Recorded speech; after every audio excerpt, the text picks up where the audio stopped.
बोल श्री गणेश भगवान की जय। बोल उमापति महादेव की जय। राधा कृष्ण भगवान की जय। अब मैं श्री कृष्ण की वाणी गीता मैया के 15 अध्याय का माध्यम सुना रही हूँ। वैसार आप ध्यानपूर्वक से सुनिएगा। श्री हरि की जय। ओम श्री परमात्मे नमः। श्री महादेव जी कहते हैं, हे पार्वती, अब गीता के 15वें अध्याय का माध्यम सुनो। गौड़ देश में कृपाण नरसिंह नामक एक राजा थे, जिनकी तलवार की धार से युद्ध में देवता भी परास्त हो जाते थे।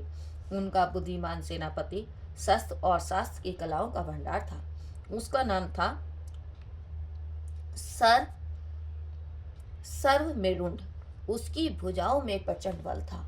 एक समय वह उस पापी ने राजकुमारों सहित महाराज का वध करके स्वयं ही राज्य करने का विचार किया। इस निश्चय के कुछ ही दिनों बाद वह हैजे के शिकार होकर मर गया। थोड़े समय में वह पापात्मा अपने पूर्व कर्म के कारण सिंधु देश में एक तेजस्वी घोड़ा हुआ। उसका पेट सटा हुआ था। घोड़े के लक्षणों का ठीक ठाक ज्ञान रखने वाले किसी वैश्य के पुत्र ने बहुत सा मूल्य देकर उस अश्व को खरीद लिया, मतलब उस घोड़े को खरीद लिया, और यतन के साथ उसे राजधानी तक वह ले आया। वैश्य कुमार वह घोड़ा राजा को देने के लिए लाया था। यद्यपि राजा उस वैश्य कुमार से परिचित थे, तथापि द्वारपाल ने आकर उसके आगमन की सूचना दी। राजा ने पूछा, किस लिए आए हो? तब उसने स्पष्ट शब्दों में उत्तर दिया, हे देव, सिंधु देश में उत्तम लक्षणों से संपन्न अश्व था, जिसे तीनों लोगों का एक रत्न समझकर मैंने बहुत सा मूल्य देकर खरीद लिया है। राजा ने आज्ञा दी कि उस अश्व को यहाँ ले आओ। वास्तव में वह घोड़ा गुणों के में उचित शर्वा के समान था। सुंदर रूप का तो मानो घर ही था। शुभ लक्षणों का समुद्र जान पड़ता था। वैश्य घोड़ा ले आया और राजा ने उसे देखा। अश्व का लक्षण जानने वाले अमात्यों ने इसकी बड़ी प्रशंसा की। सुनकर राजा अपार आनंद में निमग्न हो गए और उन्होंने वैश्य को मुंह मांगा स्वर्ण देकर तुरंत ही उस अश्व को खरीद लिया। कुछ दिनों बाद एक समय राजा शिकार खेलने के लिए उत्सुक हो उसी घोड़े पर चढ़कर वन में गए। वहां मृगों के पीछे इन्होंने अपना घोड़ा बढ़ाया। पीछे पीछे सब ओर से दौड़कर आते हुए समस्त सैनिकों का साथ छूट गया। वे हिरणों का द्वारा आकृष्ट होकर बहुत दूर निकल गए। प्यास ने उन्हें व्याकुल कर दिया। तब वे घोड़े से उतरकर जल की खोज करने लगे।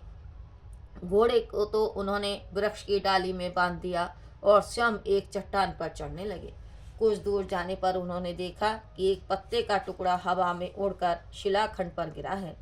उसमें गीता के 15वें अध्याय का आधा श्लोक लिखा हुआ था। राजा उसे बांचने लगे। उनके मुख से गीता के अक्षर सुनकर घोड़ा तुरंत गिर पड़ा और अश्व शरीर को छोड़कर तुरंत ही दिव्य विमान पर बैठकर स्वर्गलोक को चला गया। तत्पश्चात राजा ने पहाड़ पर चढ़कर एक उत्तम आश्रम देखा, जहाँ नागकेशर, केले, आम और नारियल के वृक्ष लहरा रहे थे। आश्रम के भीतर एक ब्राह्मण बैठे हुए थे, जो संसार की वासनाओं से मुक्त थे। राजा ने उन्हें प्रणाम करके बड़ी भक्ति के साथ पूछा, हे ब्राह्मण, मेरा अश्व जो अभी अभी स्वर्ग को चला गया है, इसमें क्या कारण है? राजा की बात सुनकर त्रिकालदर्शी मंत्रवेता एवं महापुरुषों में श्रेष्ठ विष्णु शर्मा नामक ब्राह्मण ने कहा, हे राजन, पूर्व काल में तुम्हारे यहाँ जो सरव मेरुंड नामक सेनापति था, वह तुम्हें पुत्रों सहित मारकर स्वयं राज्य हड़प लेने को तैयार था। इसी बीच में हैजे का शिकार होकर वह मृत्यु को प्राप्त हो गया। उसके बाद वह उसी पाप से घोड़ा हुआ था। यहाँ कहीं गीता के 15वें अध्याय का आधा श्लोक लिखा मिल गया था। उसे ही तुम बांचने लगे। उसी को तुम्हारे मुख से सुनकर वह अश्व स्वर्ग को प्राप्त हुआ। तदंतर राजा के पार्श्ववर्ती सैनिक उन्हें ढूंढते हुए वहां आ पहुंचे। उन सब के साथ ब्राह्मणों को प्रणाम करके राजा प्रसन्नता पूर्वक वहां से चले और गीता के 15वें अध्याय के श्लोकाक्षरों से अंकित उसी पत्र को बाज कर प्रसन्न होने लगे। उनके नेत्र हर्ष से खिल उठे थे। घर आकर उन्होंने मंत्रवेता मंत्रियों के साथ अपने पुत्र सिंहभल को राज सिंहासन पर अभिषिक्त किया और स्वयं 15वें अध्याय के जब से विशुद्ध चित्त होकर मोक्ष को प्राप्त कर लिया। बोल श्री कृष्ण भगवान की जय। श्री हरि की जय। ओम श्री परमात्मे नमः। गीता के 15वें अध्याय का सार सुनिएगा। श्री उसके उपरांत श्री कृष्ण भगवान फिर बोले, हे अर्जुन, आदि पुरुष परमेश्वर रूप मूल वाले और ब्रह्म रूप मुख्य शाखा वाले जिस संसार रूप पीपल के वृक्ष को अविनाशी कहते हैं तथा जिसके वेद पत्ते कहे जाते हैं, उस संसार रूप वृक्ष को जो पुरुष मूल सहित तत्व से जानता है, वह वेद के तात्पर्य को जानने वाला है। हे अर्जुन, उस संसार वृक्ष की तीनों गुण रूप जल के द्वारा बढ़ी हुई एवं विषय भोग रूप कोपलों वाली देव, मनुष्य और तिर्यक आदि योनि रूप शाखाएं नीचे और ऊपर सर्वत्र फैली हुई हैं तथा मनुष्य योनि में कर्मों के अनुसार बांधने वाली अहंता, ममता और वासना रूप जड़ें भी नीचे और ऊपर सभी लोकों में व्याप्त हो रही हैं। परंतु इस संसार वृक्ष का स्वरूप जैसा कहा है वैसा यहाँ विचार काल में नहीं पाया जाता, क्योंकि न तो इसका आदि है और न अंत है तथा न अच्छी प्रकार से स्थिति ही है। इसलिए इस अहंता, ममता और वासना रूप अति दृढ़ मूलों वाले संसार रूप पीपल के वृक्ष को दृढ़ वैराग्य रूप और शास्त्र द्वारा काट कर उसके उपरांत उस परम पद रूप परमेश्वर को अच्छी प्रकार खोजना चाहिए कि जिसमें गए हुए पुरुष फिर पीछे संसार में नहीं आते हैं। और जिस परमेश्वर से यह पुरातन संसार वृक्ष की प्रवृत्ति विस्तार को प्राप्त हुई है, उसी आदि पुरुष नारायण के मैं शरण हूँ। इस प्रकार दृढ़ निश्चय करके नष्ट हो गया है मान और मोह जिनका, तथा जीत लिया है आसक्ति रूप दोष और जिसने, और परमात्मा के स्वरूप में है निरंतर स्थिति जिनकी, तथा अच्छी प्रकार से नष्ट हो गई है कामना जिनकी, ऐसे वे सुख दुख नामक द्वंद्वों से विमुक्त हुए ज्ञानी जन उस अविनाशी परम पद को प्राप्त होते हैं। उस स्वयं प्रकाश में परम पद को न सूर्य प्रकाशित कर सकता है, न चंद्रमा और न अग्नि ही प्रकाशित कर सकता है, तथा जिस परम पद को प्राप्त होकर मनुष्य पीछे संसार में नहीं आते हैं, वही मेरा परम धाम है। हे अर्जुन, इस देह में यह जीवात्मा मेरा ही सनातन अंश है और वही इन त्रिगुणमय माया में स्थित हुई मन सहित पांचों इंद्रियों को आकर्षण करता है। कैसे कि वायु गंध के स्थान से गंध को जैसे ग्रहण करके ले जाता है, वैसे ही देहादिकों का स्वामी जीवात्मा भी जिस पहले शरीर को त्यागता है, उससे इन मन सहित इंद्रियों को ग्रहण करके फिर जिस शरीर को प्राप्त होता है उसमें जाता है। उस शरीर में स्थित हुआ यह जीवात्मा श्रोत, चक्षु और त्वचा को तथा रसना, घ्राण और मन को आश्रय करके अर्थात इन सबके सहारे से ही विषयों को सेवन करता है। परंतु शरीर छोड़कर जाते हुए को अथवा शरीर में स्थित हुए को और विषयों को भोगते हुए को अथवा तीनों गुणों से युक्त हुए को भी अज्ञानी जन नहीं जानते हैं। केवल ज्ञान रूप नेत्रों वाले ज्ञानी जन ही तत् से जानते हैं, क्योंकि योगी जन भी अपने हृदय में स्थित हुए इस आत्मा को यत्न करते हुए तत् से जानते हैं, और जिन्होंने अपने अंतःकरण को शुद्ध नहीं किया है, ऐसे अज्ञानी जन तो यत्न करते हुए भी इस आत्मा को नहीं जानते हैं। हे अर्जुन, जो तेज सूर्य में स्थित हुआ संपूर्ण जगत को प्रकाशित करता है तथा जो तेज चंद्रमा में स्थित है और जो तेज अग्नि में स्थित है, उसको तू मेरे ही तेज जान। और मैं ही पृथ्वी में प्रवेश करके अपनी शक्ति से सब भूतों को धारण करता हूँ और रस स्वरूप अर्थात अमृत में चंद्रमा होकर संपूर्ण औषधियों को अर्थात वनस्पतियों को पुष्ट करता हूँ, तथा मैं ही सब प्राणियों के शरीर में स्थित हुआ वैश्वानर अग्नि रूप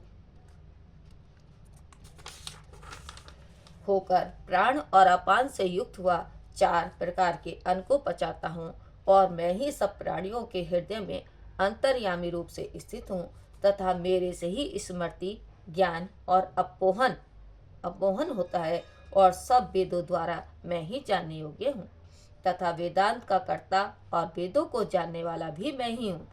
हे अर्जुन, इस संसार में नाशवान और अविनाशी भी 2 प्रकार के पुरुष हैं।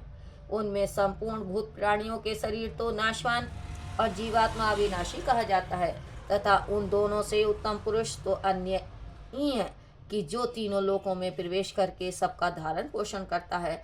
एवं अविनाशी परमेश्वर और परमात्मा ऐसे कहा गया है, क्योंकि मैं नाशवान जडवर्ग क्षेत्र से तो सर्वथा अतीत हूँ और माया में स्थित अविनाशी जीवात्मा से भी उत्तम हूँ। इसलिए लोक में और वेद में भी पुरुषोत्तम नाम से प्रसिद्ध हूँ। हे भरत, इस प्रकार तत् से जो ज्ञानी पुरुष मेरे को पुरुषोत्तम जानता है, वह सर्वज्ञ पुरुष सब प्रकार से निरंतर मुझ वासुदेव परमेश्वर को ही भजता है। हे निष्पाप अर्जुन, ऐसे ही है अति रहस्य युक्त गोपनीय शास्त्र मेरे द्वारा कहा गया, इसको तत् से जानकर मनुष्य ज्ञानवान और कृतार्थ हो जाता है, अर्थात उसको और कुछ भी करना शेष नहीं रहता है। बोल श्री कृष्ण भगवान की जय, राधा रानी की जय। जय भगवत गीते, जय भगवत गीते, हरि कमल विहार सौंदर्य सुपुनीते। जय भगवत गीते, कर्म सुमन प्रकाशिनी कामा शक्ति हरा, तत्व ज्ञान विकासिनी, तत्व ज्ञान विकासिनी, विद्या ब्रह्म पर। जय भगवत गीते, निश्चल भक्ति विधायिनी, निर्मल बलिहारी, शरण रहे शबदायिनी, सब विधि सुखकारी।